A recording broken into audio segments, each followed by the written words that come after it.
8. तारका अपनी जबान दे चुका था।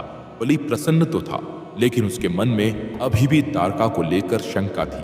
दूसरी तरफ शंका इंद्र के मन में भी पनप रही थी। वो युद्ध की तैयारी तो कर रहे थे, लेकिन उन्हें भी मालूम था कि बिना शिव के ये युद्ध जीतना असंभव था।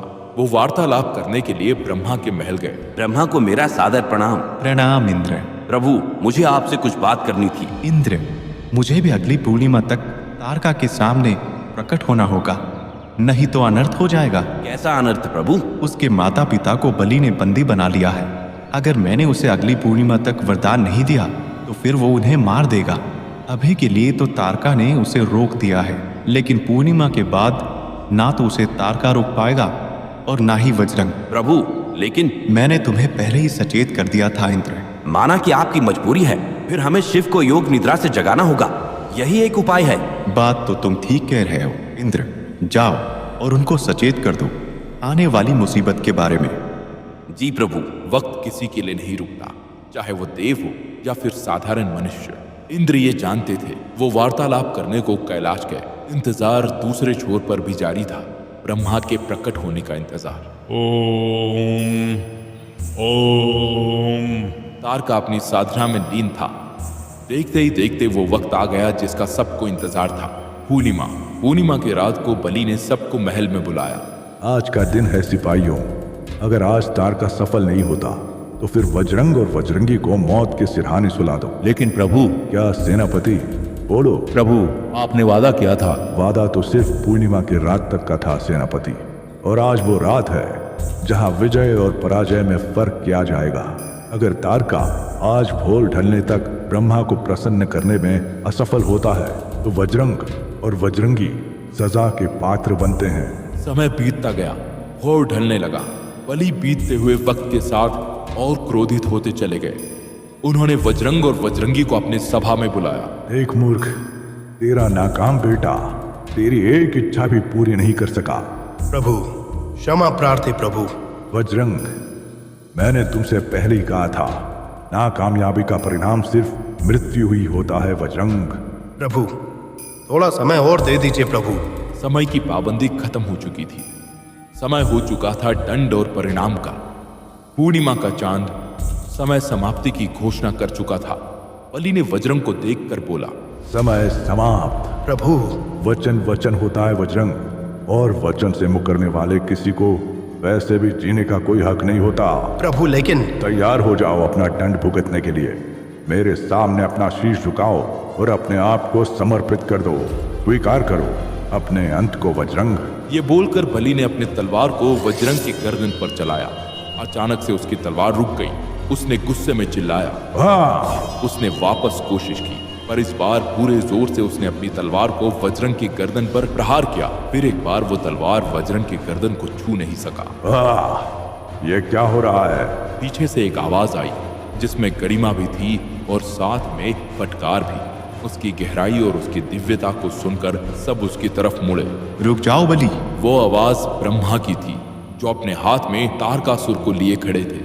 तारकासुर बेहोश था, जिसको देखकर वज्रंग और वज्रंगी चिल्लाकर पूछे, तारका? प्रभु, ये तारका ठीक तो है? बताएं प्रभु।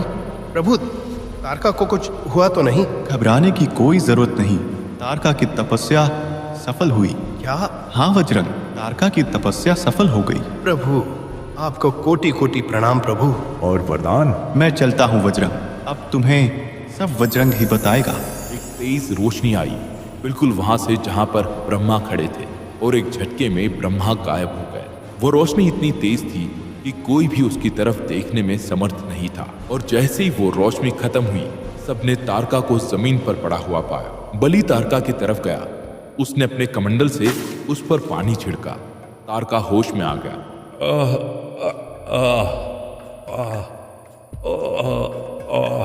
उठो तारका, उठो और मेरी तरफ देखो।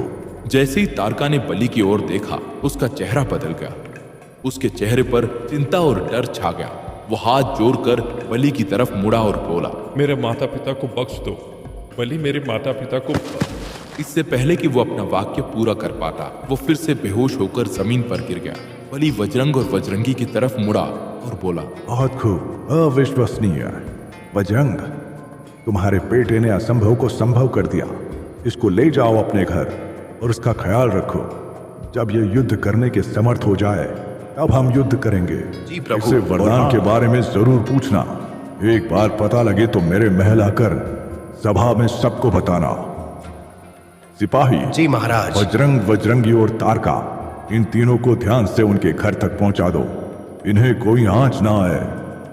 और हाँ, जी प्रभु। युद्ध अब सर पर है। सेनापति, तैयारी करो निकलने की। अब देखते हैं इंद्र को बचाने कौन आता है। दूसरी तरफ इंद्र कैलाश पहुंच चुके थे। वहां पहुंचकर वो अध्यक्ष से मिले, जो अपने अघोरियों को तैयार करने में व्यस्त थे। इंद्र अध्यक्ष की ओर मुड़े और बोले, अध्यक्ष। जी प्रभु। हाँ, एक बहुत ही निश्चित उद्देश्य के साथ यहाँ आया हूँ। कहिए भगवान इंद्र, मुझसे जो बन पड़ेगा मैं अवश्य करूंगा। अध्यक्ष, ब्रह्मांड पर खतरा मंडरा रहा है। कैसा खतरा प्रभु, और मैं आपकी मदद कैसे कर सकता हूँ? सबसे बड़ा खतरा, ऐसा खतरा जो आज तक देवलोक पर नहीं आया, वैसा खतरा। प्रभु, तो आप हमसे क्या चाहते हैं प्रभु? हमें शिव को उठाना होगा। ये क्या कह रहे हैं प्रभु? ये तो असंभव है। बिना शिव के ये युद्ध लड़ना बहुत मुश्किल है अध्यक्ष। बलि अपनी पूरी तैयारी कर चुका है। हमें किसी भी तरह शिव को जगाना होगा। इस बार सिर्फ वासुकी और नंदी कुछ नहीं कर पाएंगे। अब असुरलोक के पास तारका की शक्तियां भी है। तारका? हाँ, उसको ब्रह्मा से वरदान प्राप्त हुआ है। अब कौन सा वरदान है ये तो मैं नहीं जानता, पर बलि की सेना में अब तारका भी शामिल हो गया है। हम बिना शिव के उससे नहीं लड़ सकते। प्रभु, शिव को जगाना असंभव है, और अगर हमें शिव को जगाना है तो फिर हमें पहले वासुकी और नंदी को ये बात समझाना होगा। और प्रभु, वासुकी और नंदी सिर्फ भगवान विष्णु की आज्ञा का पालन करेंगे, तो आपको अगर शिव को जगाना है तो वो विष्णु भगवान की अनुमति से ही हो सकता है। इंतजार दोनों तरफ था।